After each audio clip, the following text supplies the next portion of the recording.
I was about to sign my company over to my son. My DIL handed me a coffee with a smile. The maid accidentally bumped into me and whispered, "Don't drink, just trust me." I secretly swapped cups with my DIL. 5 minutes later, I'm glad to have you here. Follow my story until the end and comment the city you're watching from so I can see how far my story has reached. My name is Evelyn Whitmore, and at 64 years old, I thought I had seen every kind of betrayal life could offer. I was wrong. The worst was yet to come, disguised as a family meeting on a Tuesday morning in October, served with a smile and a cup of coffee that was meant to be my last. I had been running Whitmore Industries for 15 years, ever since my husband Charles passed away from a heart attack. It wasn't easy stepping into his shoes, but I managed to grow our small manufacturing company into something worth $12 million. Not bad for a widow who had spent most of her marriage organizing charity events and hosting dinner parties. Carlton, my 39-year-old son, had been working at the company for the past 5 years. I won't lie and say he was exceptional, but he was family, and I believed that meant something. His wife Ever had joined us 2 years ago as marketing director. She was efficient, charming when she needed to be, and had a way of making everyone feel like her best friend, including me. That Tuesday morning, Carlton called and asked if we could have a family meeting at the house. "Mom, we need to discuss some important changes about the company's future," he said, his voice carrying that tone he used when he thought he was being serious and responsible. "Ever, and I have been thinking about succession planning, and we want to make sure we're all on the same page." I agreed, of course. At my age, it made sense to start thinking about who would take over when I decided to retire. I assumed we would discuss timelines, his readiness to take on more responsibility, maybe some training programs. I was naive. The meeting was set for 10 in the morning at my house in Beacon Hill. I had lived there for over 30 years, and it still felt like Charles might walk through the front door at any moment. The living room where we planned to meet had been his favorite spot, with its dark wood paneling, stone fireplace, and the wall of family photographs that chronicled happier times. I woke up early that morning, as I always did, and went through my usual routine. Coffee first, always coffee. I had been drinking the same blend for decades, a rich Colombian roast that Charles had introduced me to during our honeymoon. Rosa, our housekeeper, had been with us for 20 years and knew exactly how I liked it prepared. Rosa was in her early 50s, quiet and efficient. With graying hair she kept pulled back in a neat bun. She had started working for us when Carlton was still in college, and she had watched him grow from a somewhat irresponsible young man into what I hoped was a mature adult. Though lately I had noticed she seemed nervous around him and Ever, always finding excuses to leave the room when they visited. As I waited for Carlton and Ever to arrive, I sat in the living room reviewing some quarterly reports. The company had been doing well, better than well, actually. We had landed 3 major contracts in the past 6 months, and our profit margins were the highest they had been in years. I felt proud of what we had built, what Charles and I had started together, and what I had managed to sustain and grow after his death. Carlton arrived first, at exactly 10 o'clock. Dressed in one of his expensive suits that I suspected cost more than Rosa made in a month. He had always been particular about his appearance, inheriting his father's tall frame and dark hair, though without Charles's warmth in his eyes. "Good morning, Mom," he said, kissing my cheek in that perfunctory way that had replaced the genuine affection of his childhood. "Ever should be here any minute. She stopped to pick up those pastries you like from the bakery downtown." "That was thoughtful of her," I replied, though I wondered why she felt the need to bring food to a business meeting. We weren't planning a social gathering. Ever arrived 15 minutes later, looking as polished as always in a cream-colored blazer and navy skirt, her blonde hair styled in perfect waves. She carried a small white box tied with ribbon and an insulated coffee carrier with 3 cups. "Evelyn, darling," she said, setting the items down on the coffee table and giving me a hug that felt just a little too tight and lasted just a little too long. "I brought some fresh coffee from that new place on Newberry Street. I know how much you love trying new blends." I found it odd that she would bring outside coffee when she knew Rosa had already prepared my usual morning pot, but I smiled and thanked her. Ever had always been attentive in ways that seemed thoughtful, but somehow left me feeling slightly uncomfortable, as if I were being managed rather than cared for. "This is wonderful," I said, accepting the cup she handed me. The coffee was in my favorite blue porcelain cup, one from a set that had belonged to my mother. Ever knew I preferred it to the everyday mugs. "You're always so considerate." Carlton settled into the armchair across from me, while Ever took the spot on the sofa nearest to my chair. She had positioned herself so she could see both Carlton and me, and I noticed her eyes flicking between us as if she were monitoring our reactions to something. "So," I began, taking a sip of the coffee Ever had brought. It tasted different from my usual blend, slightly bitter with an aftertaste I couldn't quite identify. "You mentioned wanting to discuss succession planning." Carlton leaned forward, his hands clasped together in front of him. "Yes, Mom. Ever and I have been talking, and we think it's time for you to start stepping back from the day-to-day operations. You've worked so hard for so long, and you deserve to enjoy your retirement." The way he said it made it sound like I was already too old to be effective, which stung more than I cared to admit. "I appreciate your concern, but I still feel quite capable of running the company. The numbers certainly suggest I'm doing something right." "Of course you are," Ever interjected smoothly, her voice warm and reassuring. "You've built something incredible. But Carlton and I want to make sure that legacy is protected and continued. We've been developing some ideas for expansion, new markets we could explore." As she spoke, I noticed Rosa moving around in the background, dusting furniture that didn't need dusting, straightening pictures that were already straight. She seemed agitated, more restless than usual. Our eyes met briefly, and I saw something in her expression that looked almost like fear. "What kind of expansion?" I asked, taking another sip of the coffee. The bitter taste was becoming more pronounced, and I wondered if they had chosen a particularly strong roast. Carlton began outlining their plans, speaking quickly and enthusiastically about international markets and manufacturing partnerships. As he talked, I felt a strange warmth spreading through my chest, and my head began to feel slightly light. I attributed it to the strength of the coffee and tried to focus on what he was saying. Ever was watching me intently, and when our eyes met, she smiled that perfect smile she always wore.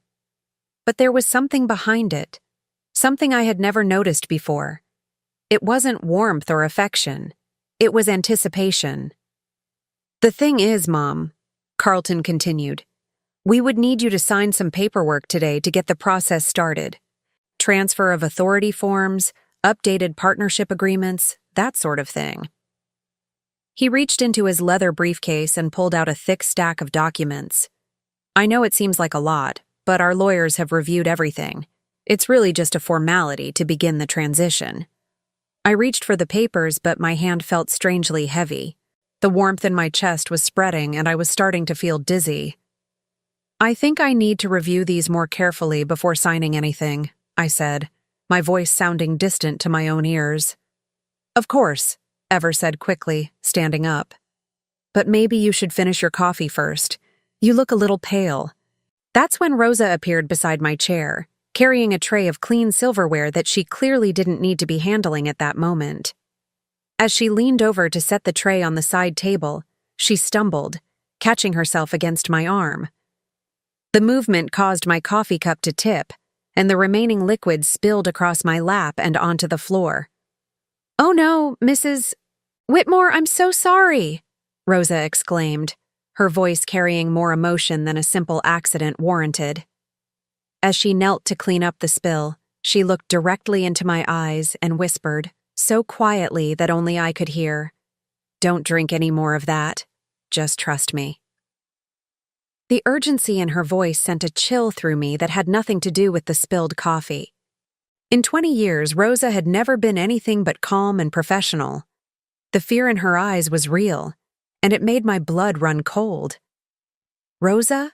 How could you be so clumsy? Ever snapped, her perfect composure cracking for just a moment. That was a complete set. You know how much Mrs. Whitmore values those cups.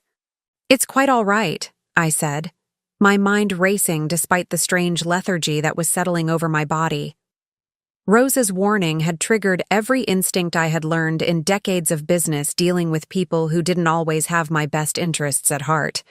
Accidents happen. Ever immediately moved to pour coffee from her own cup into mine. Here, let me share mine with you. You've barely had any, and you know how you get when you don't have your morning coffee. But as she lifted her cup to pour, Rosa stumbled again, this time bumping directly into Ever's arm. Ever's coffee splashed everywhere, drenching the legal documents Carlton had spread on the table. "Rosa!"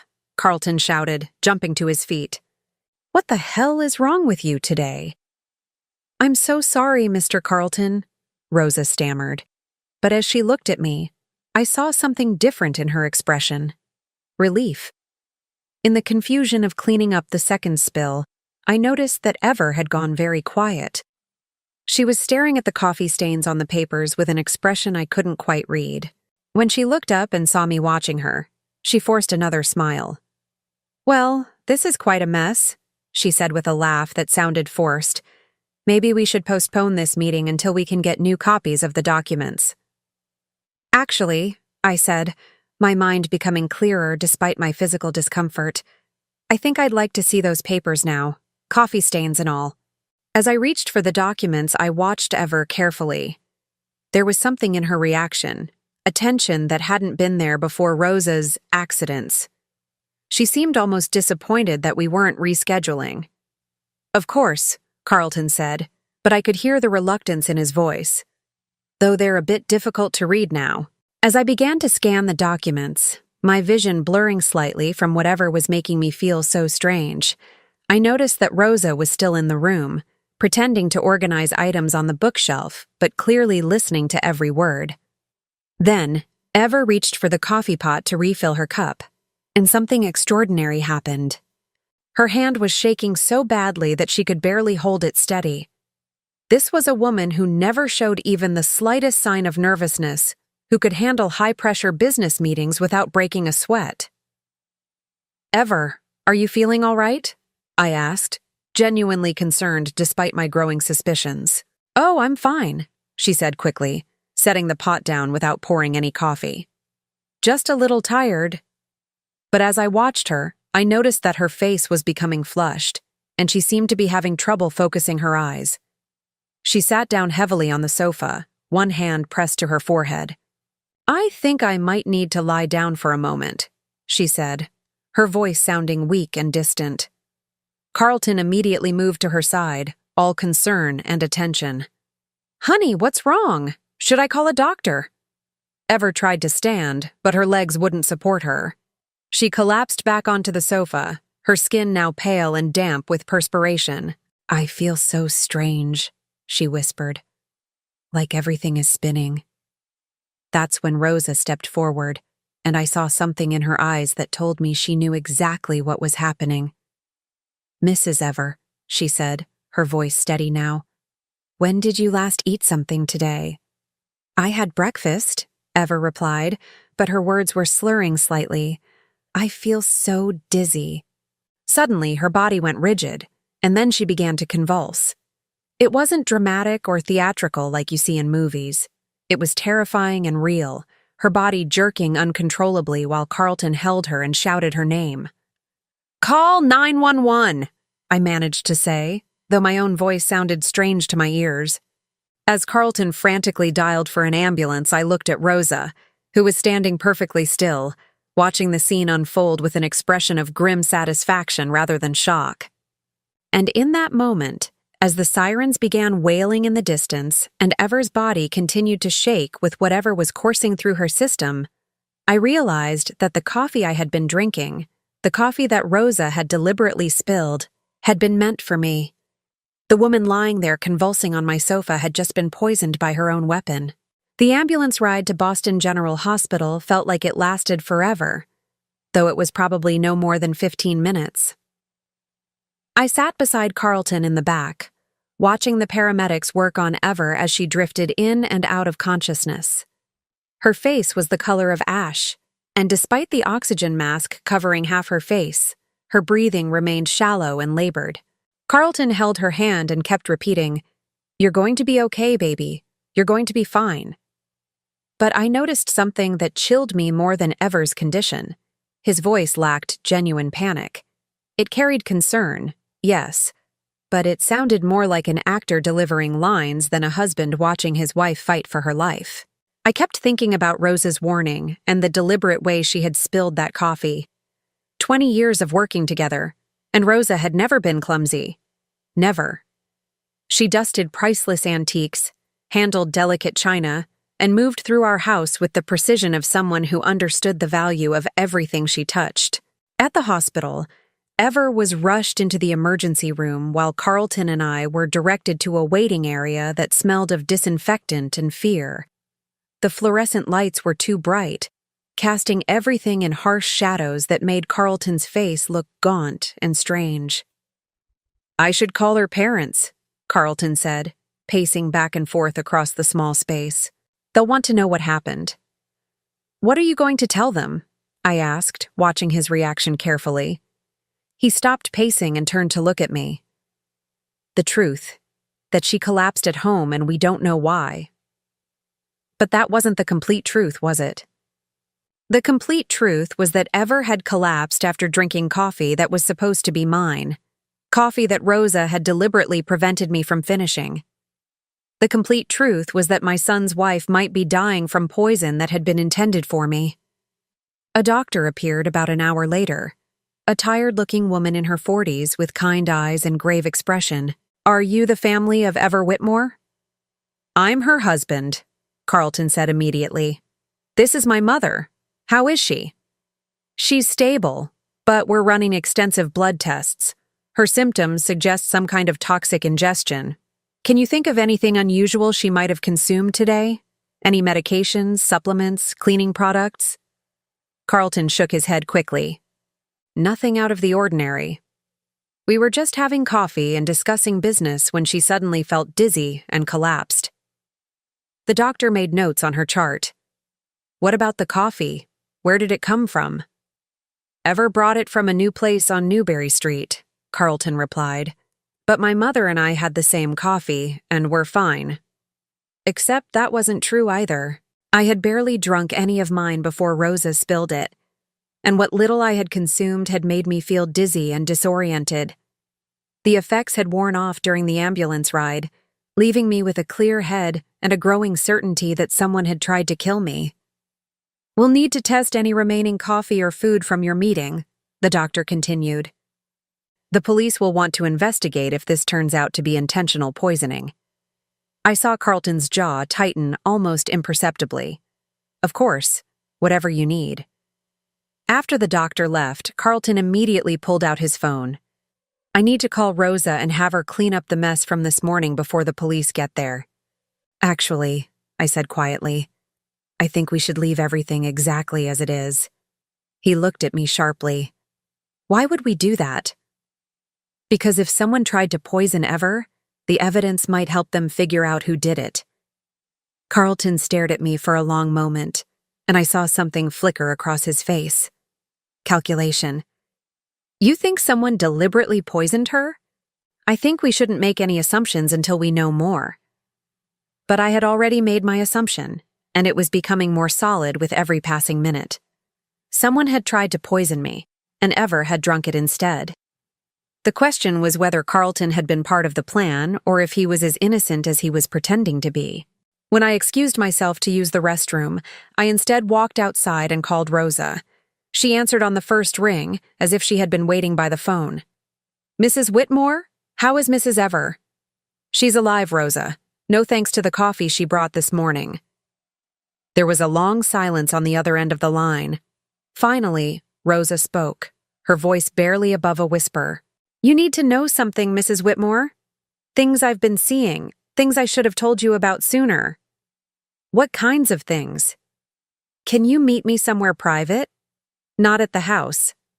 Mr. Carlton said he was going to fire me for being clumsy today, and I don't think it's safe for either of us to talk where he might hear. My heart was pounding now. Where? There's a small cafe called Marley's on Commonwealth Avenue, about 6 blocks from the hospital. I can be there in 20 minutes. Rosa, are you saying what I think you're saying? I'm saying that Mrs. Ever has been putting something in your morning coffee for weeks, and I finally couldn't watch it anymore. I'm saying that I've been keeping track of everything, and you're in more danger than you know. The line went dead, leaving me standing on a busy sidewalk with my entire world tilting on its axis. For weeks, Ever had been poisoning me. Slowly, carefully, methodically. And today was supposed to have been the final dose. I walked back into the hospital in a daze, my mind racing with implications I didn't want to consider. When I reached the waiting area, Carlton was on his phone, speaking in low, urgent tones. No, it all went wrong, he was saying. She's in the hospital now and the police are going to investigate. He saw me approaching and quickly ended the call.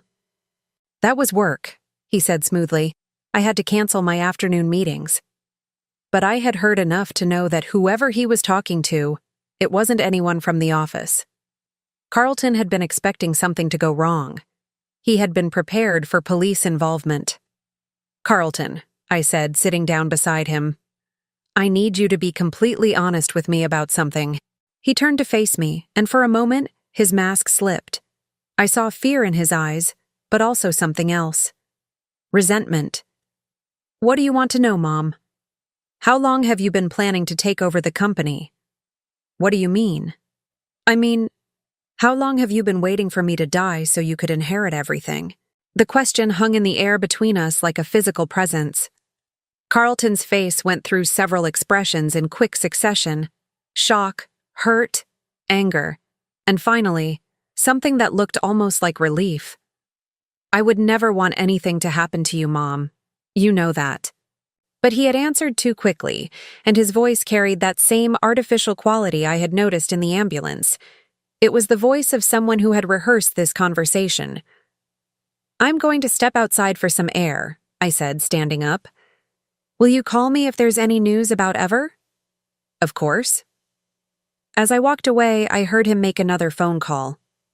I couldn't make out the words, but the tone was urgent, almost panicked. 20 minutes later, I was sitting across from Rosa in a small, dimly lit cafe that smelled of cinnamon and old coffee. Rosa looked older than her 52 years, her face drawn with worry and what looked like guilt. I should have told you sooner, she said without preamble, but I wasn't sure at first, and then I was afraid you wouldn't believe me. Tell me now. Rosa pulled a small notebook from her purse and placed it on the table between us. I started writing things down about 3 months ago, when I first noticed Mrs. Ever doing something strange. She opened the notebook to reveal pages of neat handwriting, dates and times, and detailed observations. Every morning, you drink your coffee in the living room while you read the newspaper, Rosa continued. For 20 years, I've prepared that coffee the same way, in the same cup, and brought it to you on the same tray. But 3 months ago, Mrs. Ever started arriving early on the mornings when you had business meetings. I remembered those early visits.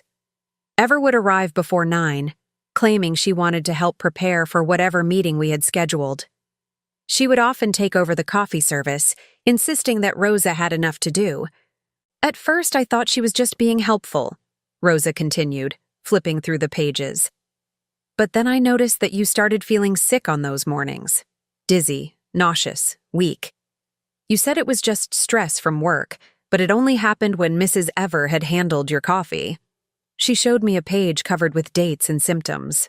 3 months of careful observation, recorded in Rosa's precise handwriting. So, I started watching her more closely. One morning about 6 weeks ago, I pretended to be busy in the pantry, but I could see into the kitchen through the service window. Mrs. Ever had a small vial of clear liquid, and she put several drops into your coffee before stirring it. My stomach turned. 6 weeks of systematic poisoning. Why didn't you tell me then? Because I was afraid, Rosa admitted, tears starting to form in her eyes. Mr. Carlton had already threatened to fire me twice for asking too many questions about the business. He said I was getting too nosy for a housekeeper.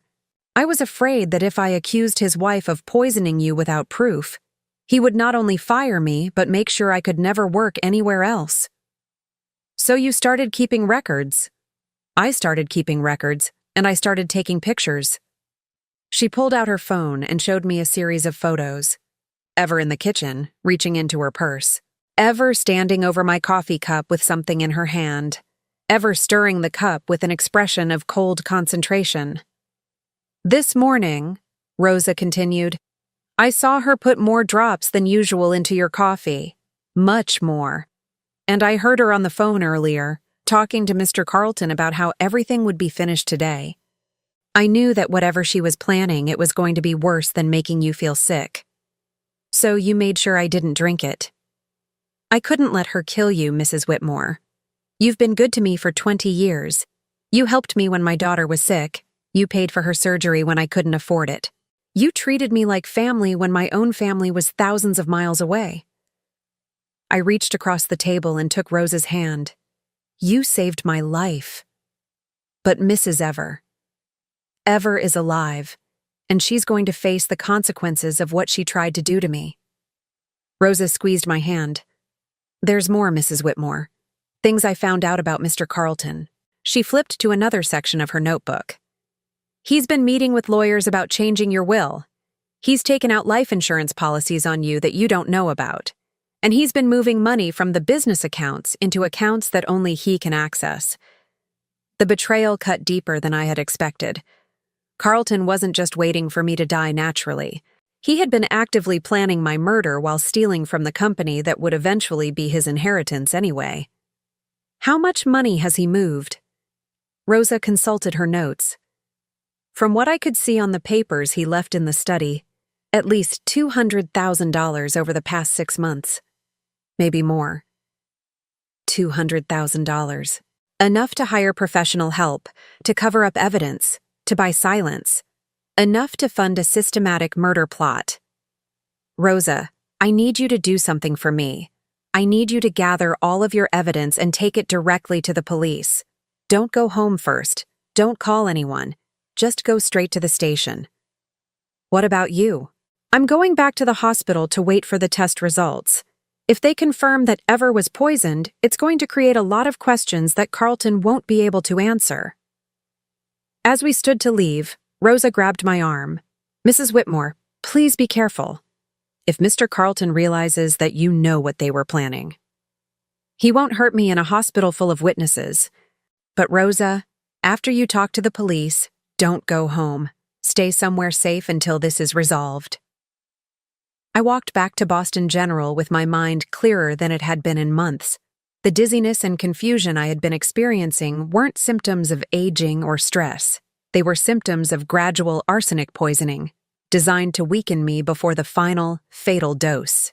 When I returned to the waiting area, Carlton was sitting exactly where I had left him. But now he was accompanied by a man in an expensive suit who looked like a lawyer. Mom, this is David Richardson, Carlton said, standing when he saw me. He's our family attorney. I thought we should have legal representation given what happened to Ever. David Richardson extended his hand with a practiced smile. Mrs. Whitmore, I'm sorry we're meeting under these circumstances. Carlton called me because he's concerned that someone might try to blame your family for what happened to Ever. Why would anyone blame us? I asked, genuinely curious to hear how they plan to handle this. Well, David said carefully, if the police determine that Ever was intentionally poisoned, they're going to look at everyone who had access to what she consumed. Since it happened at your house, during a family meeting, you could all potentially be considered suspects. It was a clever preemptive move. By bringing in a lawyer immediately, Carlton was setting up a narrative where his family was being unfairly targeted by an investigation, rather than being the perpetrators of attempted murder. That makes sense, I said neutrally. I suppose we should all be prepared to answer their questions honestly. Carlton and David exchanged a quick glance that told me they had already prepared their version of honest answers. That's when Dr. Martinez returned, her expression even more serious than before. "Mrs. Whitmore, Mr. Whitmore, I need to speak with you about the test results." We followed her to a small consultation room that felt more like an interrogation chamber than a place for medical discussions. "Your wife has been poisoned with arsenic," Dr. Martinez said without preamble. "A significant dose that would have been fatal if she hadn't received immediate medical attention. The police have been notified, and they'll want to interview everyone who was present when she consumed whatever contained the poison." Carlton's face went white, but his voice remained steady. "Arsenic? How is that possible?" "That's what the police investigation will determine. In the meantime, Mrs. Whitmore will need to be monitored closely. Arsenic poisoning can have lasting effects, and we want to make sure she receives the proper treatment." "Will she recover?" I asked. "With treatment, yes. She was very fortunate that whatever she consumed was discovered and treated so quickly." Fortunate. If ever only knew how fortunate she was that Rosa had saved both our lives with a clumsy stumble and a whispered warning. As we left the consultation room, Carlton immediately turned to David. "What do we do now?" But David was looking at me with an expression I couldn't quite read. "Mrs. Whitmore, do you have any idea how arsenic could have gotten into something your daughter-in-law consumed?" It was a test, I realized. They wanted to know how much I suspected, how much Rosa might have told me, whether I was going to be a problem for their carefully constructed story. "I have no idea," I said calmly, "but I'm sure the police investigation will uncover the truth." And it would. Rosa was probably talking to detectives right now, showing them photographs and evidence that would unravel whatever lies Carlton and his lawyer had prepared. Carlton's phone rang, and he stepped away to answer it. I couldn't hear what was being said, but I saw his face change from worried to panicked to furious in the span of seconds. When he hung up, he turned to David with wild eyes. "We have a problem. The police just arrested Rosa for attempted murder." David nodded grimly. "I expected they might try to pin this on the help. It's the most obvious suspect when poison is involved. Mike. But I knew better. Rosa hadn't been arrested for attempted murder because she was a convenient scapegoat. She had been arrested because Carlton had found out that she had talked to the police, and he was trying to eliminate the only witness who could prove whatever and he had been planning. The difference was, Rosa had been smart enough to make copies of everything, and soon, very soon, Carlton was going to realize that his perfect murder plot had turned into the evidence that would destroy him. The police station felt like stepping into another world, one where the comfortable lies I had been living with for months were stripped away under harsh fluorescent lights. Detective Sarah Chen was a woman in her 40s with sharp eyes and the kind of patience that came from years of listening to people lie to her face. I had driven there directly from the hospital, leaving Carlton with his lawyer to handle whatever damage control they thought necessary. What they didn't know was that I had already spoken to Rosa's public defender and arranged for my own attorney to represent her. If my son thought he could frame the woman who had saved my life, he was about to learn how wrong he could be. "Mrs. Whitmore," Detective Chen said as she led me into a small interview room, "thank you for coming in voluntarily. I know this must be a difficult time for your family. Detective, before we begin, I need you to know that Rosa Martinez is innocent of attempting to murder my daughter-in-law. In fact, she saved both our lives this morning." Detective Chen raised an eyebrow and opened a thick file folder. "That's an interesting perspective. Can you tell me why you believe that?" I spent the next hour walking through everything that had happened, from the strange coffee Ever had brought to Rosa's deliberate clumsiness, to the warning she had whispered in my ear. When I finished, Detective Chen was quiet for a long moment. "Mrs. Whitmore, what you're describing suggests that someone was trying to poison you and that your daughter-in-law accidentally consumed the poison intended for you. That's exactly what I'm describing. And you believe your son knew about this plan?" The words hung in the air like an accusation that once spoken couldn't be taken back. I believe my son has been planning my death for months, possibly longer. Detective Chen made notes on her pad. We've already spoken with Rosa Martinez. Her story matches yours exactly, and she's provided us with extensive documentation of suspicious behavior she observed over the past 3 months. What kind of documentation? Photographs, detailed notes, even recordings she made of conversations between your son and his wife. Mrs. Whitmore, if what Rosa documented is accurate, you've been the victim of attempted murder for quite some time. My hands began to shake, and I gripped them together in my lap. Hearing it stated so matter-of-factly made it real in a way that my own suspicions hadn't. For months, Carlton and Ever had been slowly poisoning me while I trusted them, included them in my business decisions, and treated them like the family I thought they were. There's something else, Detective Chen continued. We obtained a warrant to search your son's house and office. We found several concerning items. She opened another folder and spread several photographs across the table. Multiple life insurance policies on you, totaling $5 million, all taken out within the past year. Bank records showing regular transfers from your business accounts into personal accounts controlled solely by your son. And this. She handed me a plastic evidence bag containing a small glass vial with a dropper top. We found this hidden in your daughter-in-law's desk at work. The lab confirmed it contains a concentrated arsenic solution. I stared at the vial, this tiny container that had been meant to end my life drop by drop. How long would it have taken? Based on the dosage Rosa documented in her observations, probably another 2 to 3 weeks. The symptoms you were experiencing, the weakness and confusion, those were signs that the arsenic was building up in your system. The amount they put in your coffee this morning would have been the final dose. The room felt cold, despite the building's overheated air. What happens now? We arrest your son and formally charge your daughter-in-law with attempted murder and conspiracy. With Rosa's evidence and what we found in the searches, we have more than enough for prosecution. Detective Chen leaned forward slightly. Mrs. Whitmore, I have to ask, how are you feeling about this? Discovering that your own son was planning to kill you can't be easy to process.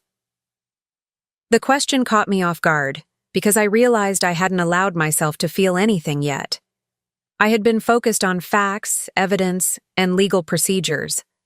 But underneath all of that was a grief so profound I wasn't sure I could survive it. I keep thinking about when he was little, I said quietly. Carlton was such a sweet child. He would bring me flowers from the garden and tell me I was the most beautiful mother in the world.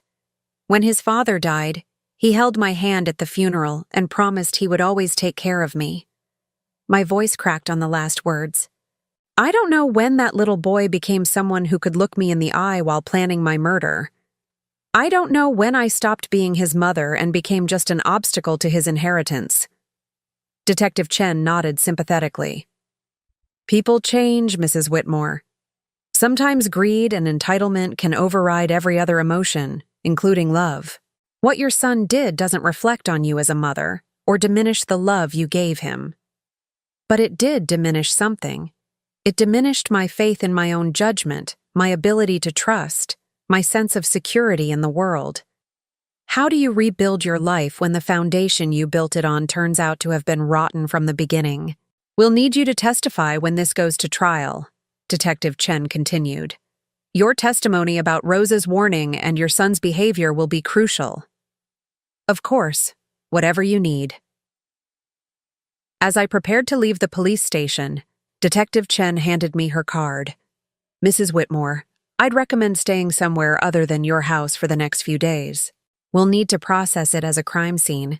And frankly, I'm not sure it's safe for you there until we have your son in custody. I nodded, but the truth was, I never wanted to set foot in that house again. Every room would be contaminated with the knowledge of what had happened there, every corner hiding the memory of betrayal. I drove to the Four Seasons downtown and checked into a suite, paying for a week in advance. I needed time to think, to plan. to figure out how to rebuild a life that had been systematically dismantled by the people I loved most.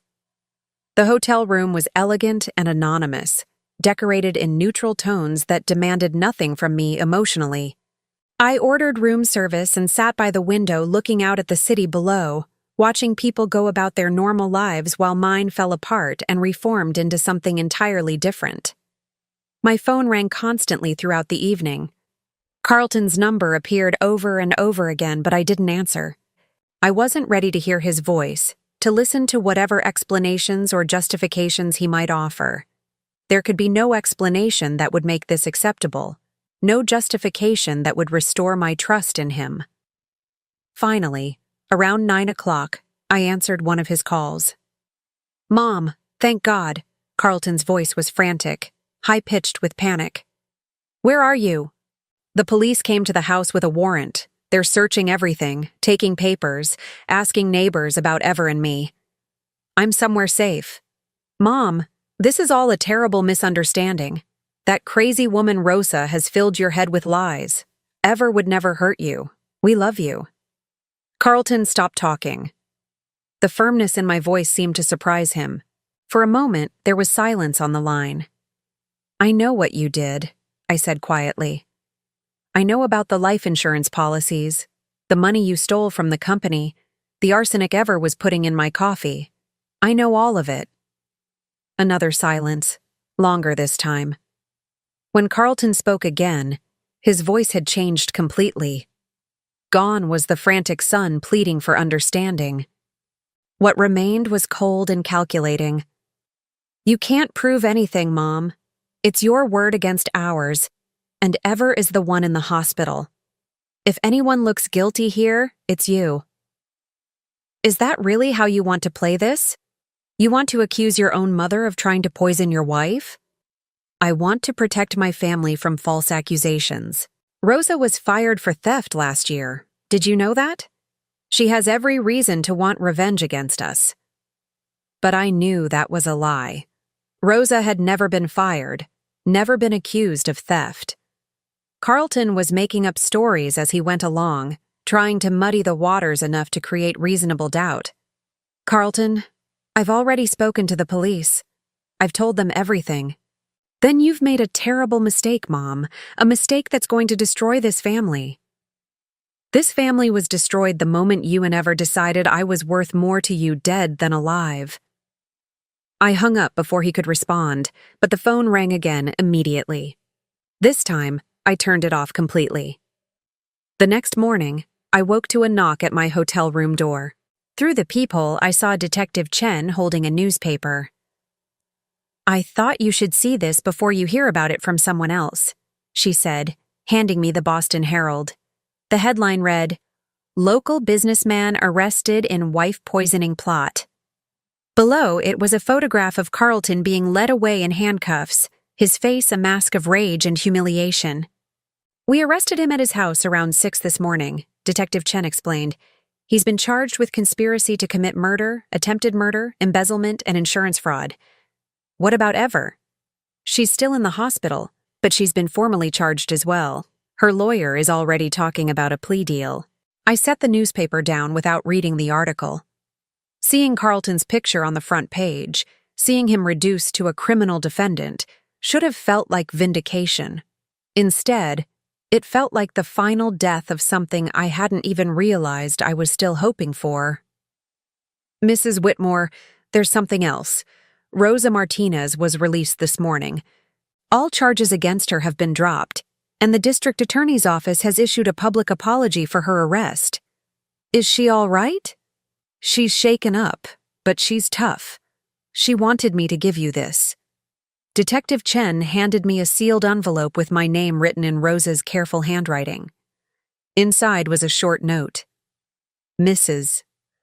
Whitmore, I am so sorry for everything you are going through. You have always been kind to me, and I am grateful I could protect you when you needed it. I will understand if you don't want me to work for you anymore after all this. But please know that you have my loyalty always. Rosa." I folded the note carefully and put it in my purse. In 20 years, Rosa had never asked for anything except the chance to do her job well and provide for her family. She had risked everything to save my life, and I was going to make sure she knew how much that meant to me. Detective Chen, what happens next? There will be a grand jury hearing, then a trial. With the evidence we have, the district attorney is confident of conviction on all charges. Your son is looking at potentially 25 years to life, depending on whether he accepts a plea deal. 25 years to life. Carlton would be in his 60s when he got out of prison, if he got out at all. The little boy who used to bring me dandelions from the garden would spend the rest of his youth behind bars. Mrs. Whitmore, I know this is difficult, but you should also know that your son has hired one of the best defense attorneys in the state. Jonathan Blackwood doesn't take cases unless he thinks he can win them. What are you saying? I'm saying that Carlton isn't going down without a fight. Blackwood is going to argue that Ever was the mastermind, that your son was manipulated by his wife into going along with her plan. He's going to paint Carlton as another victim. The idea that Carlton would try to blame everything on Ever while she lay in a hospital bed recovering from poison that was meant for me was so reprehensible that it took my breath away. Can he do that? Can he really claim he was just following his wife's lead? He can try. Whether a jury believes him is another matter. That's why your testimony is so crucial. You knew Carlton his entire life. You can speak to his character, his relationship with money, his feelings about the business succession. As Detective Chen prepared to leave, she handed me another card. This is for a victim's advocate. She can help you navigate the legal process and connect you with counseling services if you need them. After she left, I sat in my hotel room holding the card and trying to process the reality that I was now officially a victim. Not just of attempted murder, but of a betrayal so complete that it redefined every relationship I had ever trusted. I thought about Rosa's note and realized that she had given me something precious, proof that loyalty and love still existed in the world. She had risked her job, her safety, and her freedom to protect someone who had been kind to her. In a world where my own son had tried to kill me for money, Rosa had been willing to sacrifice everything just to save my life. The phone rang, startling me out of my thoughts. It was a number I didn't recognize, but I answered anyway. Mrs. Whitmore, this is Jonathan Blackwood, Carlton's attorney. I was hoping we could meet and discuss this situation before it gets out of hand. Mr. Blackwood, I'm not sure what there is to discuss. Your client tried to murder me. Mrs. Whitmore, I understand you're upset, but I think you've been given some inaccurate information about my client's involvement in what happened to your daughter-in-law. Carlton loves you very much, and he's devastated that you believe he could be capable of something like this. The smooth confidence in his voice made me want to hang up, but I forced myself to listen. What I'm proposing is a conversation. Just you, me, and Carlton. A chance for you to hear his side of the story before you make any final decisions about testifying against him. Mr. Blackwood, your client has already had several chances to tell me his side of the story. Every time he chose to lie to me. Family relationships are complicated, Mrs. Whitmore. Sometimes people make poor choices when they're desperate or scared. That doesn't make them murderers. No, Mr. Blackwood. But systematically poisoning someone for months while stealing their money and taking out life insurance policies on them, that makes them murderers. I hung up before he could respond, but I knew this was just the beginning. Carlton had hired the best defense attorney he could afford, which meant he was going to fight these charges with everything he had. The question was whether I had the strength to fight back. 3 weeks after Carlton's arrest, I sat in District Attorney Margaret Sullivan's office, listening to my son's voice plotting my death. The recordings Rosa had made were playing through a small speaker on Sullivan's desk, and each word felt like a physical blow. The old woman is getting suspicious, Carlton's voice said clearly through the static. Rosa keeps watching Ever in the kitchen, and Mom asked me yesterday if I thought her coffee tasted different. Ever's laugh came through the speaker, light and musical, as if they were discussing the weather instead of murder. Don't worry, baby. We're almost done. Another week, maybe 2 at most, and she'll be too weak to question anything. Then we give her the final dose and it looks like her heart just gave out from all the stress. I closed my eyes, but I couldn't block out the sound of my daughter-in-law's voice discussing my death with such casual indifference. "Are you sure the arsenic won't show up in an autopsy?" Carlton asked. "Only if they're specifically looking for it, and why would they? She's 64, she's been under stress running the company, and she's had health problems lately. It'll look completely natural." District Attorney Sullivan paused the recording and looked at me with sympathy. "Mrs. Whitmore, I know this is difficult to hear, but it's crucial evidence. This recording was made 6 days before the incident with the coffee." I nodded, not trusting my voice to remain steady. Rosa had been wearing a wire for over a month, documenting conversations she overheard while cleaning the house or serving meals during family gatherings. The woman I had dismissed as a simple housekeeper had been conducting her own investigation with the precision of a trained detective. "There's more," Sullivan said gently. Rosa recorded a total of 8 conversations between Carlton and Ever discussing the poisoning. She also documented their discussions about your will, the life insurance policies, and their plans for the company after your death. She started another recording, this one from 2 weeks before the coffee incident. "I can't wait to get rid of that stupid old woman." Ever's voice was sharp with irritation. "Do you know she questioned me today about the quarterly reports? Like I would steal from the company." "Which is funny," Carlton replied, "considering we've already moved over $300,000 out of the operating accounts." $300,000. More than Rosa had initially calculated. They had been systematically looting my company while slowly killing me. "Once she's gone, we can streamline everything," Carlton continued. "Fire half the staff, move operations overseas, sell off the real estate. That business is worth more in pieces than it is as a going concern." "And Rosa goes first thing," Ever added.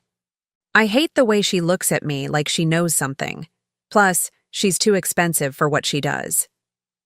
"Rosa saved my life," I said quietly to Sullivan, "and they were planning to fire her the moment I was dead."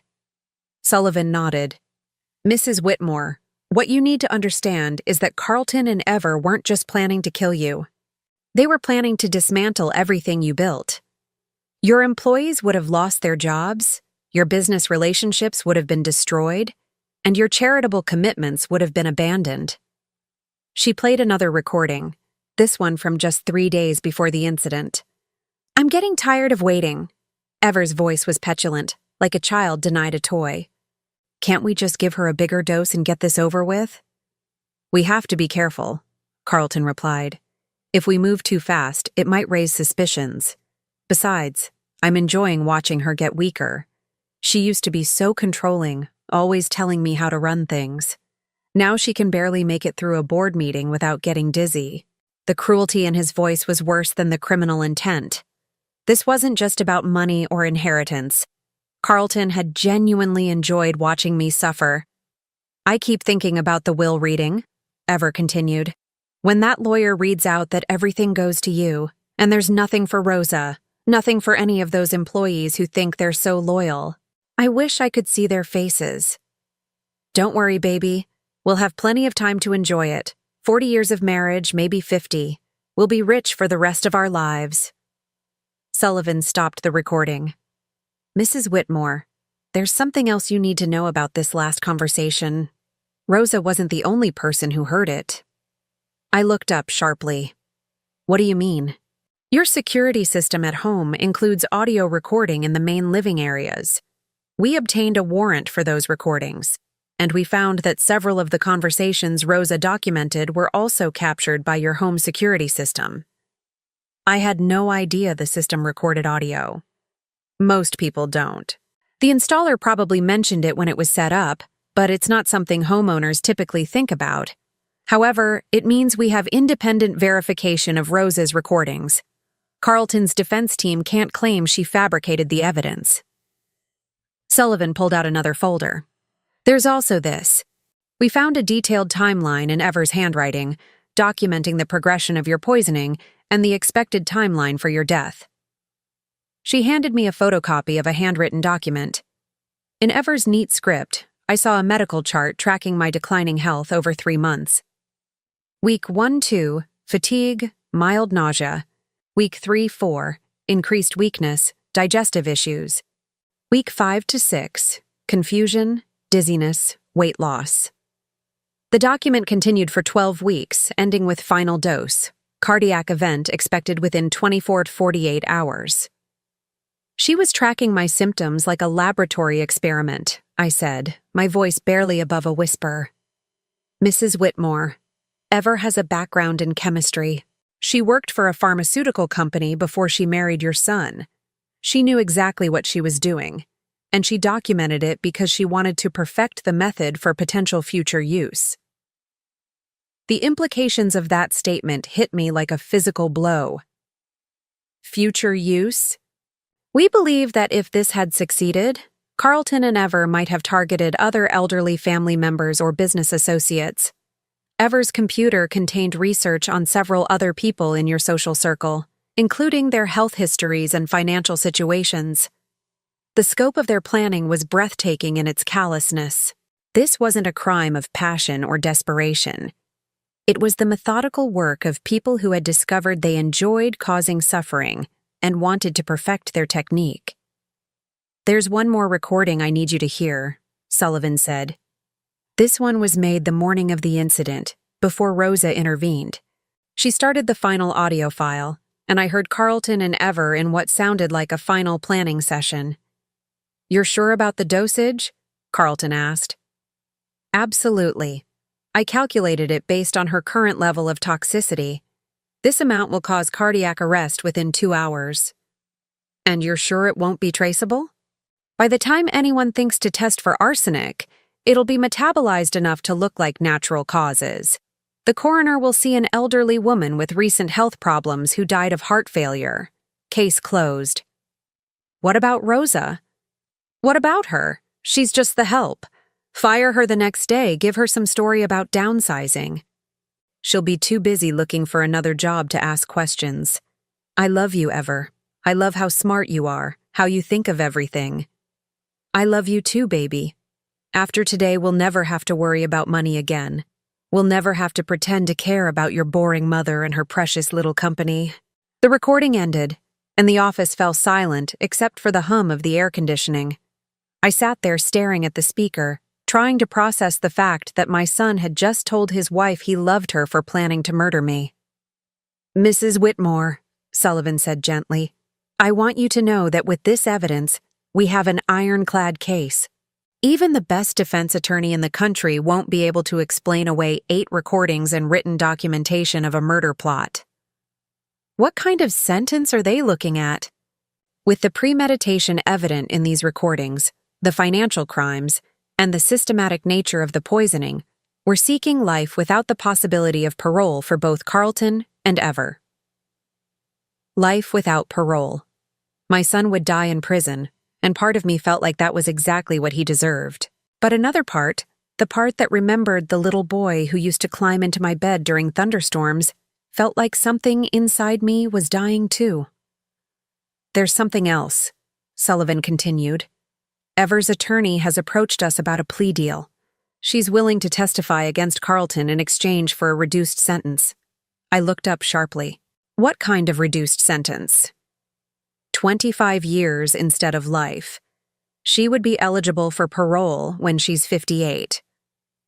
And what would she testify about? According to her lawyer, Ever claims that the entire murder plot was Carlton's idea. She says he threatened to leave her if she didn't help him, and that he convinced her you were planning to cut him out of your will completely. The audacity of it took my breath away. Even facing life in prison, Ever was still trying to manipulate the situation to her advantage. Mrs. Whitmore, I need to ask you directly. Is there any truth to the claim that you were planning to disinherit Carlton? Absolutely not. My will has remained unchanged since my husband's death 15 years ago. Carlton inherits everything, including the business and all personal assets. There was never any discussion of changing that arrangement. So Ever's claim that Carlton felt threatened about his inheritance is false? Completely false. If anything, I had been discussing ways to transition more control of the company to Carlton over the next few years. He knew he was my sole heir. Sullivan made notes on her legal pad. That's what we expected, but we needed to hear it from you directly. Ever's plea offer is contingent on her testimony being credible, but if she's lying about Carlton's motivation, her deal falls apart. Are you going to accept her offer? That depends partly on you. As the victim, your input is important to our decision. However, I should tell you that even without Ever's testimony, we have enough evidence to convict both of them. I thought about the woman who had smiled at me while poisoning my coffee, who had tracked my declining health like a scientist documenting an experiment, who had laughed about my impending death with my own son.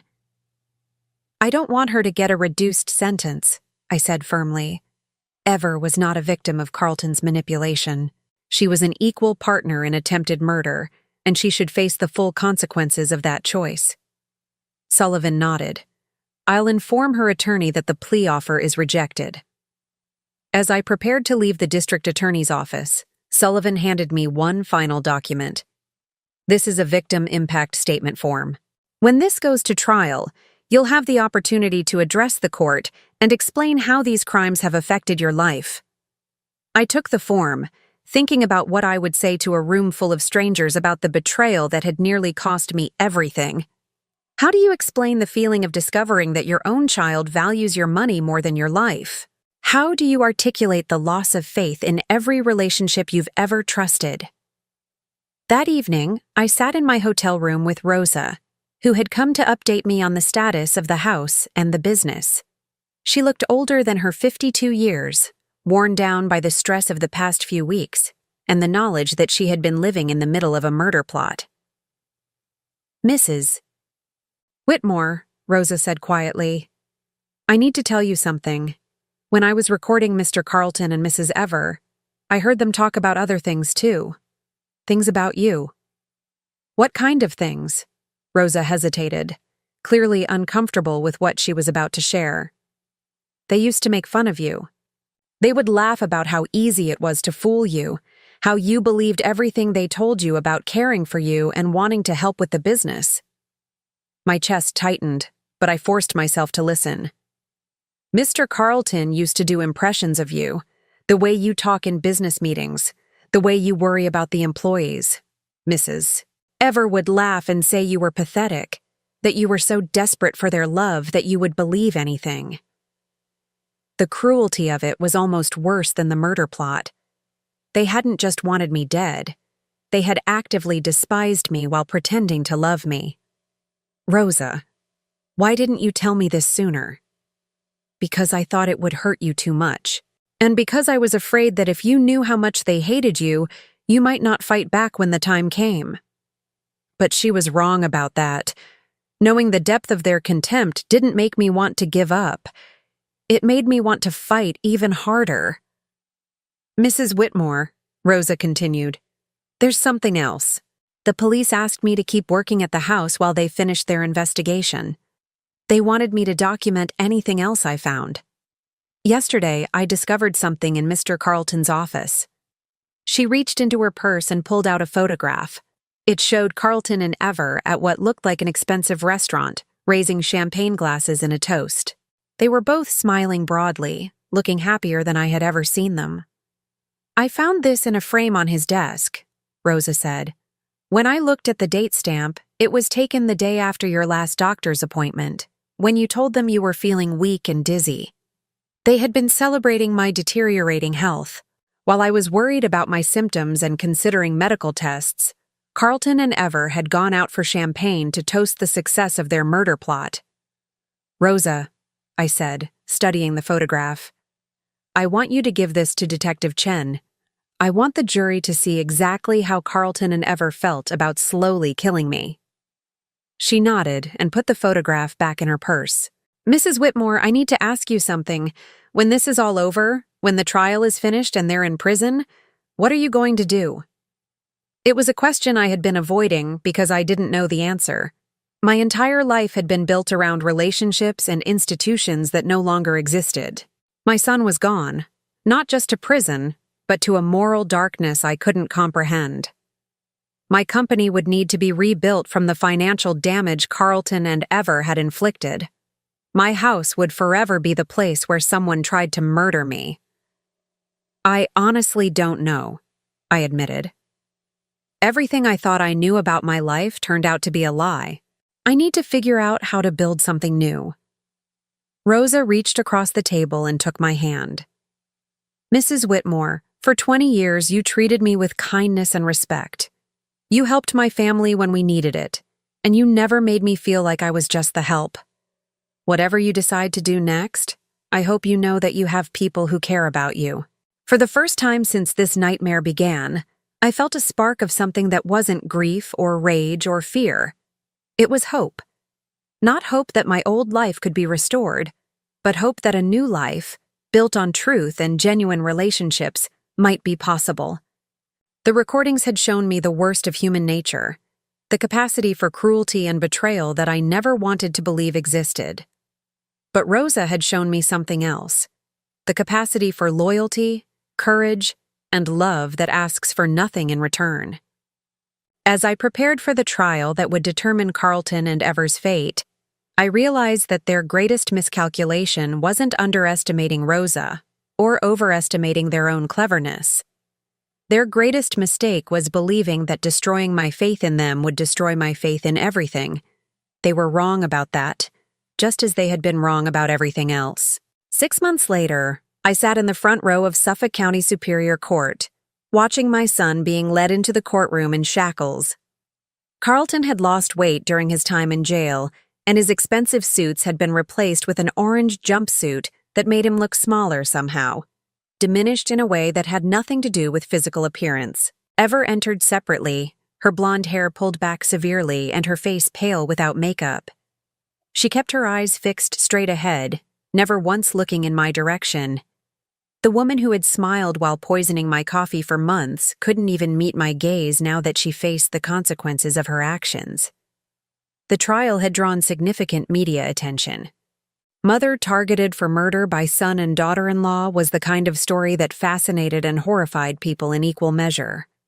I had declined all interview requests, but the courtroom was packed with reporters, curious onlookers, and a few employees from my company who had come to show their support. District Attorney Sullivan had warned me that defense attorney Jonathan Blackwood would try to paint Carlton as a victim of Ever's manipulation, despite the recordings that clearly showed both of them planning my murder with equal enthusiasm. What she hadn't prepared me for was how painful it would be to listen to Carlton's lies about our relationship.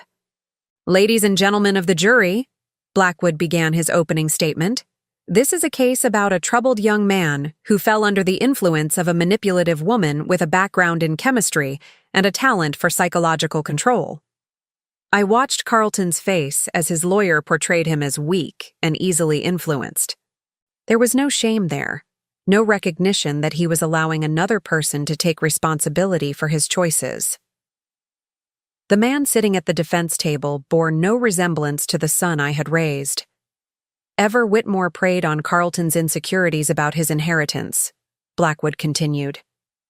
She convinced him that his mother was planning to disinherit him, that the only way to secure their future was to take desperate action. Prosecutor Sullivan objected immediately. "Your Honor, there's no evidence that Mrs. Whitmore ever planned to change her will or disinherit the defendant." "Sustained," Judge Harrison ruled. "The jury will disregard that last statement," but I knew the damage was done. Blackwood was planting seeds of doubt about my relationship with Carlton, suggesting that I had somehow driven him to attempted murder through my own actions. The prosecution's case was methodical and devastating. Detective Chen testified about the evidence found in Carlton and Ever's home and offices. The medical examiner explained how arsenic poisoning works and how close I had come to death. Rosa took the stand and walked the jury through months of observations, her quiet dignity making her testimony even more powerful. When the recordings were played in court, the room fell completely silent.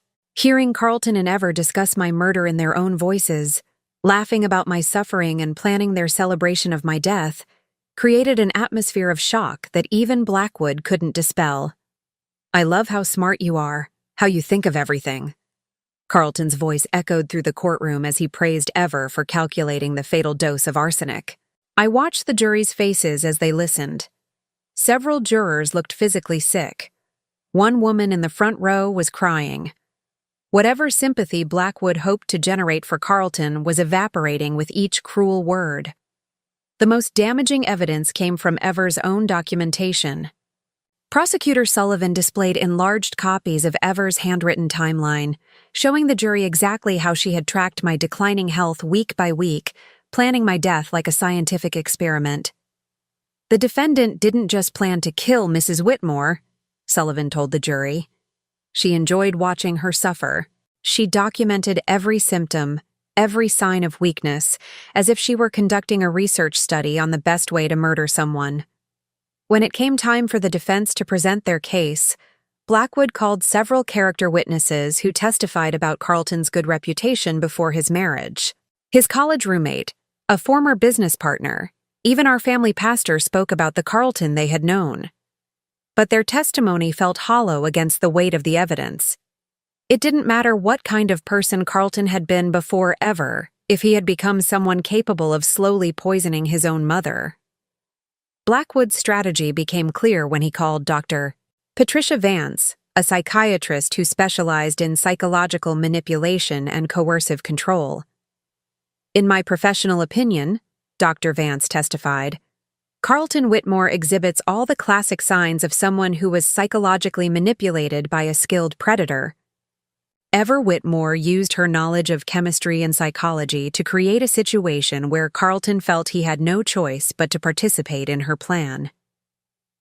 Prosecutor Sullivan's cross-examination was brutal. "Dr. Vance, you've testified that Carlton was coerced into participating in this murder plot. Can you explain to the jury how someone could be coerced into stealing $300,000 from his mother's business accounts?" "Well, financial crimes often accompany other forms of abuse." "Dr. Vance, have you listened to the recordings where Carlton expresses joy at watching his mother suffer? Where he tells Ever he loves how smart she is for planning the perfect murder?" Victims of psychological manipulation often adopt the language and attitudes of their abusers as a survival mechanism. So when Carlton laughed about his mother's death and said he couldn't wait to inherit her money, he was really expressing trauma? Dr. Vance hesitated. It's possible." Even Blackwood looked uncomfortable with how his expert witness was being dismantled. The idea that Carlton was purely a victim of Ever's manipulation was impossible to maintain when confronted with his own words expressing genuine enthusiasm for my murder. The prosecution's rebuttal was devastating. Sullivan called Dr. Michael Torres, a forensic psychiatrist who had interviewed both Carlton and Ever. "Both defendants show clear signs of antisocial personality disorder," Dr. Torres testified. "They lack empathy, have a grandiose sense of entitlement, and show no genuine remorse for their actions. This wasn't a case of one person manipulating another. This was a partnership between two individuals who discovered they shared a willingness to commit murder for financial gain."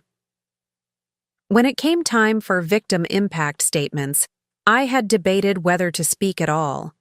What could I say that would adequately express the devastation of discovering that your own child wants you dead?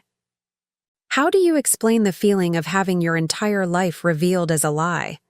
But as I walked to the podium and looked out at the crowded courtroom, I realized that my words weren't really for Carlton or Ever. They were for the jury, for the reporters who would write about this case, for anyone who might someday find themselves wondering if they could trust the people closest to them. "My name is Evelyn Whitmore," I began, my voice steady despite the emotion threatening to overwhelm me. "Carlton is my only child. For 39 years, I believed that meant something. I believed that no matter what happened in the world, we would always have each other." I paused, looking directly at Carlton for the first time since the trial began. He was staring at the table in front of him, unable or unwilling to meet my eyes. For months, Carlton and Ever slowly poisoned me while I trusted them completely. They stole from my business while I included them in important decisions. They took out life insurance policies on me while I planned for their future inheritance. They laughed about my suffering while I worried about my declining health. My voice grew stronger as I continued. But the worst part wasn't the physical poisoning. The worst part was the emotional poisoning. Every kind word, every expression of concern, every moment of apparent affection was a lie designed to keep me vulnerable while they planned my death. I saw several jurors wipe away tears, but I also saw Carlton finally look up at me. For just a moment, I thought I glimpsed something that might have been remorse in his eyes. Carlton once promised to take care of me after his father died. Instead, he chose to betray every value I tried to teach him, every lesson about love and loyalty and family. He didn't just try to kill my body. He killed my faith in the possibility of unconditional love. I paused, gathering myself for the final part of my statement. I survived their murder plot thanks to a woman named Rosa Martinez, who risked everything to save my life. Rosa showed me that love and loyalty still exist in this world, even when they come from unexpected places. Carlton and Ever tried to destroy my life, but Rosa's courage reminded me that there are still people worth trusting, still relationships worth building. I looked directly at Carlton one last time. I forgive you, because carrying hatred would poison me more surely than any arsenic. But I will never trust you again, and I will never pretend that what you did was anything less than pure evil. As I returned to my seat, I felt something I hadn't experienced in months. Peace. Not the peace of having my old life restored, but the peace of having finally spoken the truth about what had been done to me. The jury deliberated for 3 days. When they returned, the 4 women stood and delivered verdicts that would change everything. On the charge of conspiracy to commit murder in the first degree, we find the defendant Carlton Whitmore guilty. Carlton's shoulders sagged, but he showed no other emotion. On the charge of attempted murder in the first degree, we find the defendant Carlton Whitmore guilty. On the charge of embezzlement, we find the defendant Carlton Whitmore guilty. On the charge of insurance fraud, we find the defendant Carlton Whitmore guilty. The verdicts for Ever were identical, guilty on all counts. Judge Harrison scheduled sentencing for the following week, but the outcome was predetermined. With the premeditation clearly established and the financial motive proven, both Carlton and Ever faced life in prison without the possibility of parole. As the courtroom emptied, I remained in my seat, trying to process the finality of what had just happened. Carlton would die in prison. The little boy who used to bring me dandelions was gone forever, replaced by someone I would never understand. Rosa appeared beside me, her face showing the relief of someone who had carried a terrible burden for too long. "Mrs. Whitmore," she said quietly, "it's over." "Yes," I replied, though I wasn't sure if I meant the trial or something larger. "It's over." As we walked out of the courthouse together, past the reporters and cameras and curious onlookers, I realized that while one chapter of my life had ended in the most painful way possible, another chapter was beginning. The question now was what I would choose to do with whatever time I had left. A week later, Judge Harrison sentenced both Carlton and Ever to life in prison without the possibility of parole. I didn't attend the sentencing hearing. I had heard enough of their voices, seen enough of their faces, given enough of my emotional energy to their crimes. Instead, I spent that day with Rosa, going through the house one final time before putting it on the market. Every room held memories that had been poisoned by knowledge, and I knew I could never live there again. In Carlton's childhood bedroom, I found a photo album filled with pictures from happier times. Birthday parties, family vacations, holidays when we all seemed to love each other genuinely. I stared at those images, trying to reconcile the smiling child in the photographs with the man who had been sentenced to die in prison. "Mrs. Whitmore," Rosa said from the doorway. "Are you all right?" I closed the album and set it aside. I was just trying to figure out when it all went wrong. When Carlton stopped being the child I raised and became someone who could plan my murder. "Maybe it doesn't matter when it happened," Rosa said gently. "Maybe what matters is what you do now." She was right. I could spend the rest of my life trying to understand how love had turned to hatred, how family had become betrayal. Or I could choose to focus on the love and loyalty that still existed in the world, the kind of relationship Rosa had shown me was possible. That evening, I made 2 phone calls that would reshape my future. The first was to my attorney, instructing him to establish a charitable foundation in Rosa's honor, dedicated to protecting elderly people from financial and physical abuse by family members. The second was to Rosa herself. "Rosa," I said when she answered, "I have a proposition for you. I'm starting a new chapter of my life, and I'd like you to be part of it. Not as my housekeeper, but as my partner." There was silence on the other end of the line, then Rosa's voice, thick with emotion. "Mrs. Whitmore, I would be honored." 6 months after Carlton and Ever's conviction, the Whitmore Foundation opened its doors with Rosa as executive director and me as chairman of the board. We worked with law enforcement, social services, and medical professionals to identify and investigate cases of elder abuse. Our first case came from a nurse who noticed that an elderly patient's health declined dramatically after family visits. Our second came from a bank teller who was concerned about large withdrawals from an elderly customer's account. Our third came from a neighbor who heard screaming from the house next door. Each case reminded me that Carlton and Ever weren't unique. They were part of a larger pattern of people who preyed on vulnerability and trust, who used love as a weapon to justify unspeakable cruelty. But each case we helped also reminded me that Rosa wasn't unique either.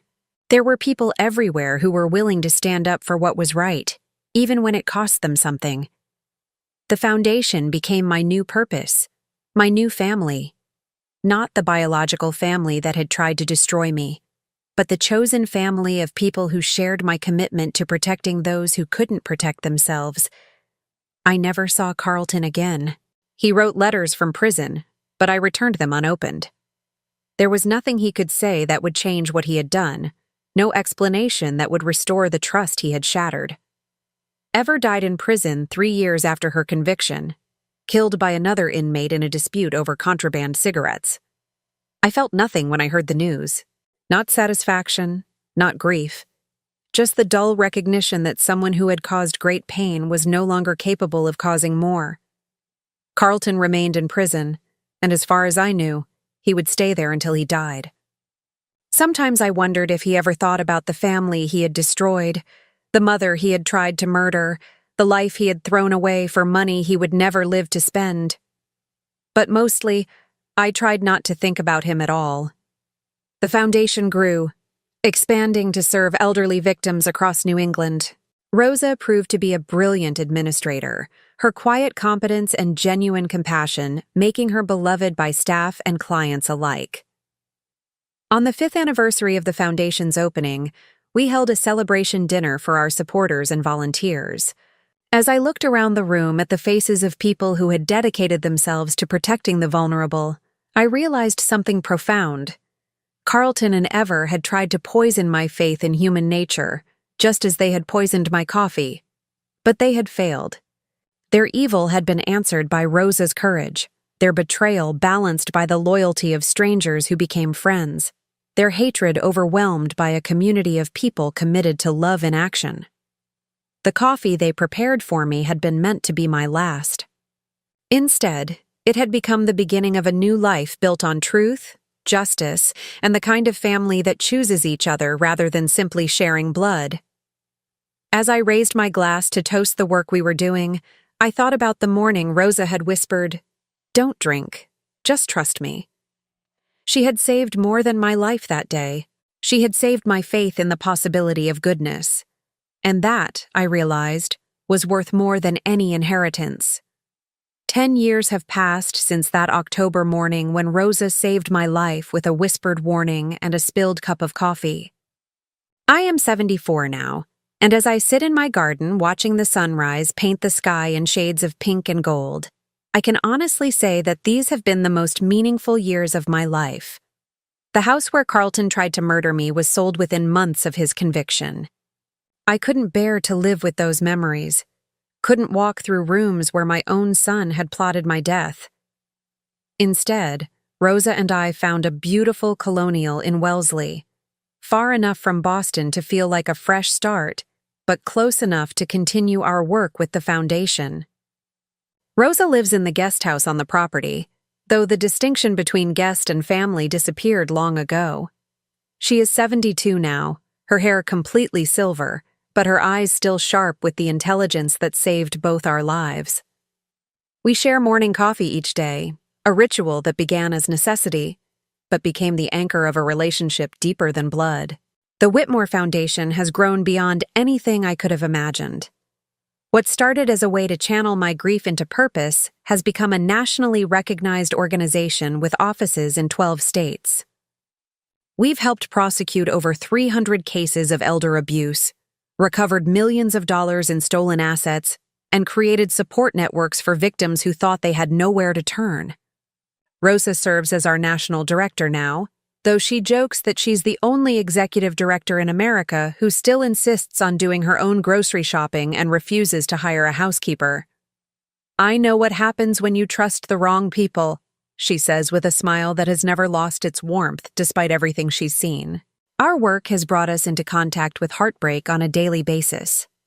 Adult children who drain their parents' bank accounts, caregivers who steal medications and sell them on the street, family members who isolate elderly relatives from friends and social services while systematically abusing them. But it has also shown us the incredible resilience of the human spirit. I've met 90-year-old women who started over after losing everything to family fraud. I've watched 80-year-old men testify against their own children with dignity and courage that humbled everyone in the courtroom. I've seen people who had every reason to become bitter and suspicious instead choose to remain open to love and connection. 3 years ago, we opened the Rosa Martinez Crisis Center, a residential facility for elderly victims of abuse who need safe housing while their cases are investigated. Rosa cried when we unveiled the sign bearing her name, insisting that she didn't deserve such recognition. "Rosa," I told her that day, "you saved my life when you had every reason to stay silent. You risked everything to protect someone who couldn't protect herself. If that doesn't deserve recognition, I don't know what does." The center has become a model for other cities, a place where victims can heal while receiving the legal and emotional support they need to rebuild their lives. Many of our residents are in their 70s and 80s, starting over after decades of abuse they never reported, because they couldn't bear the shame of admitting their own children were stealing from them. I spend 2 days a week at the center, leading support groups and helping new residents navigate the legal system. It's difficult work, listening to stories that mirror my own experience of betrayal and manipulation. But it's also healing work, finding meaning in suffering by using it to help others. Last month, we helped a 78-year-old woman named Margaret, whose son had been forging her signature on checks for over a year. When she discovered the theft and confronted him, he convinced her she was developing dementia and couldn't trust her own memory. She lived in confusion and self-doubt for months before a bank teller noticed irregularities and called our hotline. "I thought I was losing my mind," Margaret told me during her first week at the center. "My own son kept telling me I was imagining things, that I was paranoid.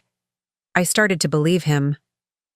"That's what abusers do," I replied, thinking of the way Carlton had dismissed my concerns about my health while he and Ever slowly poisoned me. "They make you doubt your own perceptions so you won't trust what you're seeing." Margaret's son was eventually prosecuted and sentenced to 5 years in prison. She recovered most of her stolen money and, more importantly, her faith in her own judgment. 6 months later, she became a volunteer at the center, helping other victims recognize the signs of financial abuse. "I want to make sure no one else goes through what I went through," she said. "I want them to know they're not crazy, they're not imagining things, and they're not alone." That phrase has become our unofficial motto: "You're not alone." Because isolation is the weapon that abusers use most effectively. They cut their victims off from friends, family members who might ask questions, professionals who might notice problems. They create a world where the victim has no one to turn to except the person who is hurting them.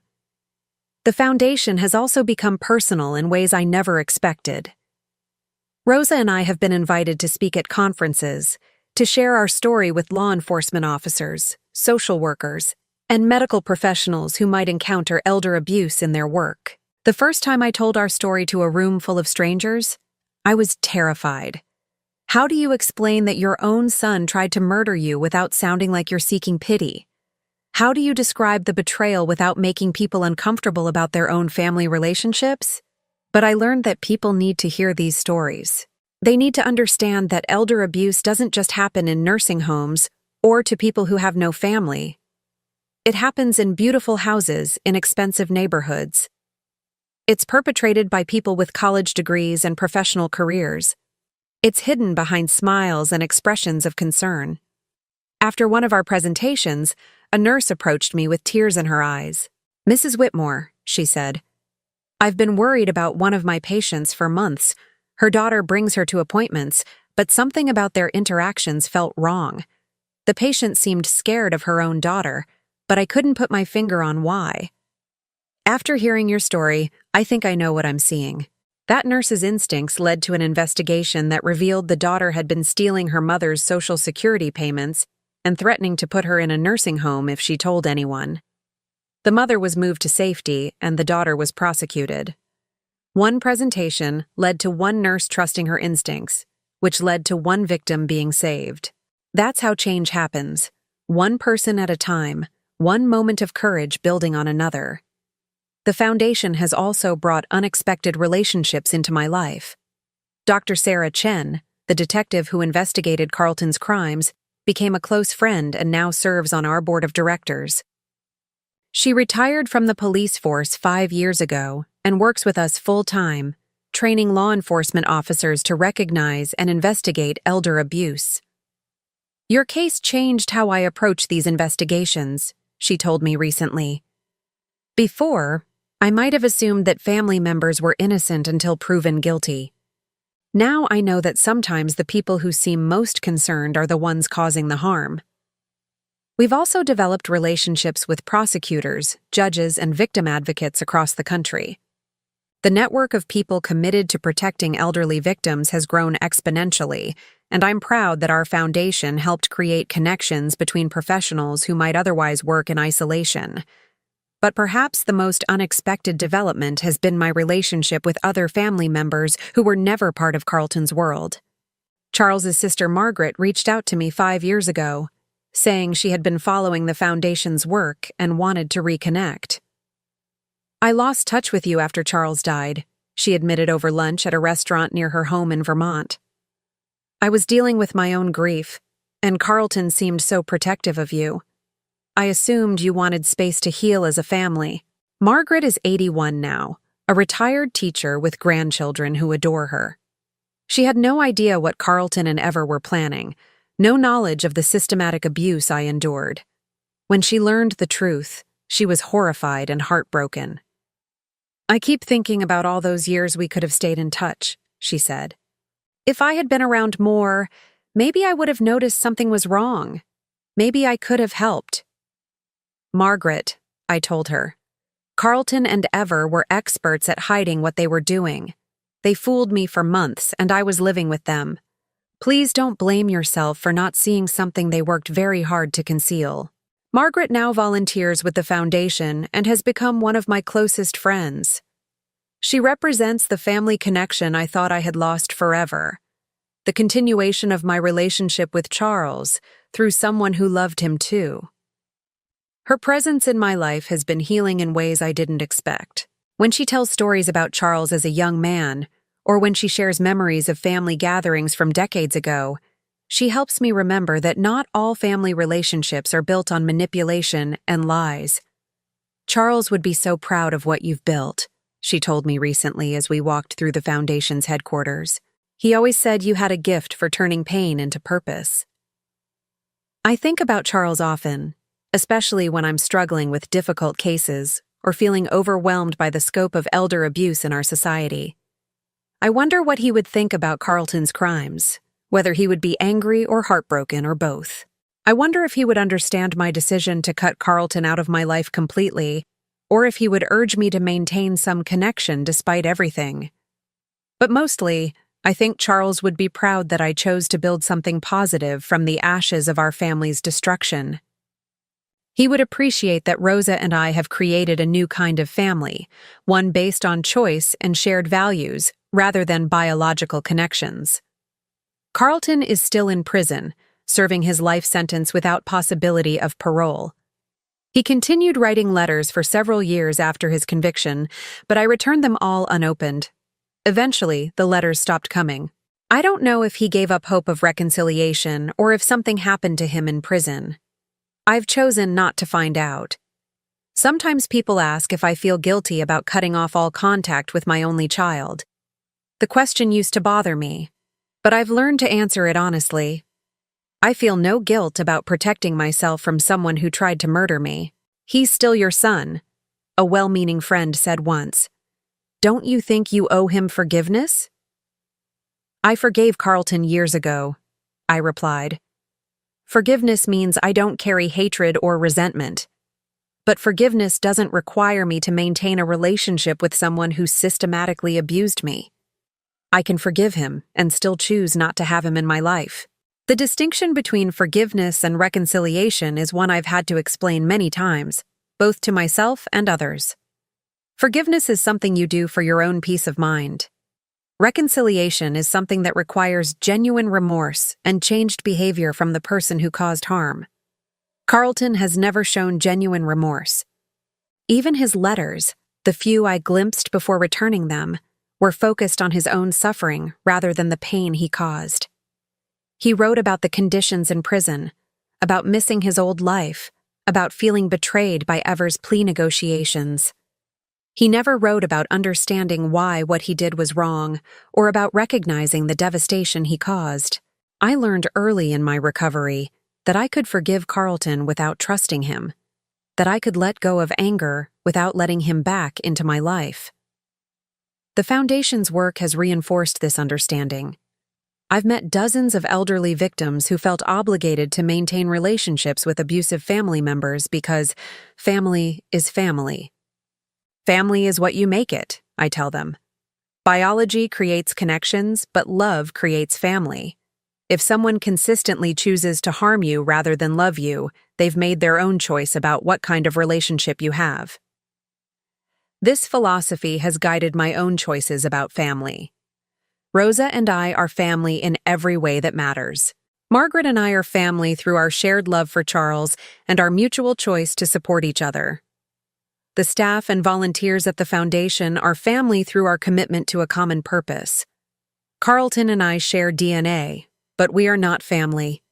He chose money over love, greed over loyalty, murder over mercy. Those choices severed our family bond more completely than any legal document could. As I've grown older, I've become more aware of my own mortality and more intentional about how I spend my remaining years. The Foundation is well established now, with a strong board of directors and excellent staff. Rosa and I have created succession plans that will ensure the work continues long after we're gone.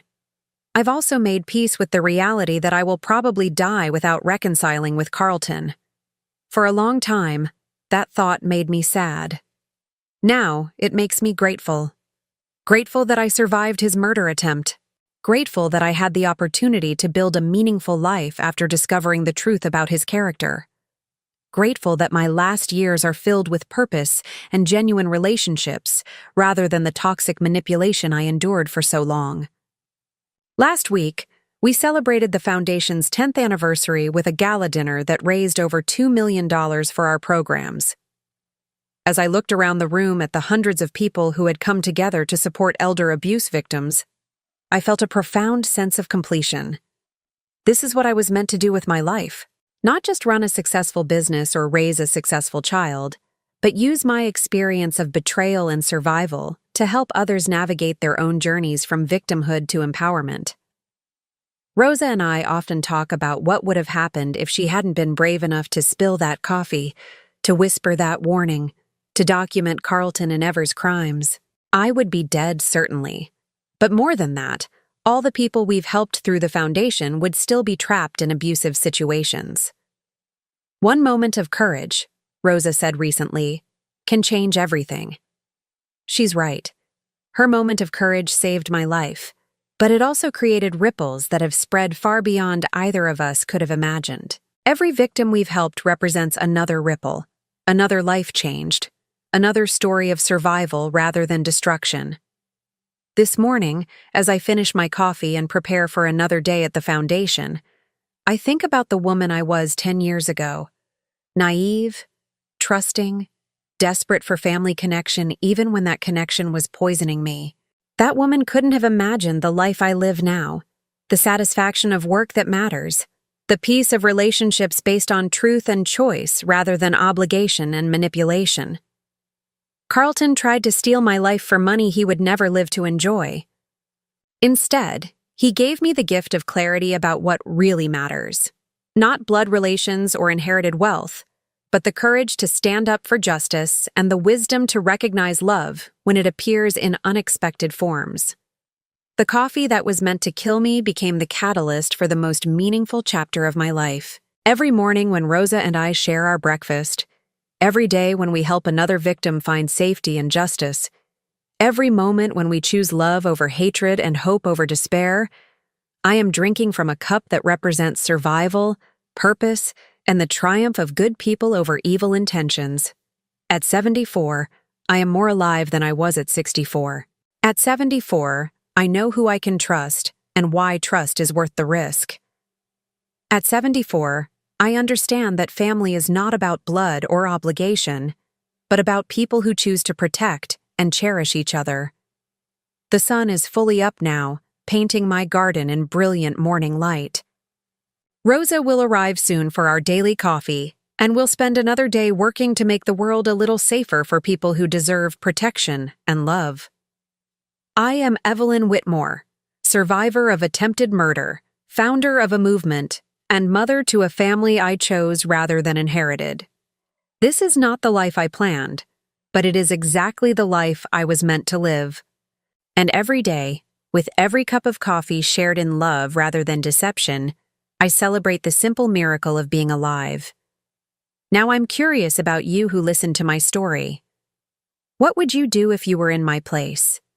Have you ever been through something similar? Comment below. And meanwhile, I'm leaving on the final screen 2 other stories that are channel favorites, and they will definitely surprise you. Thank you for watching until here.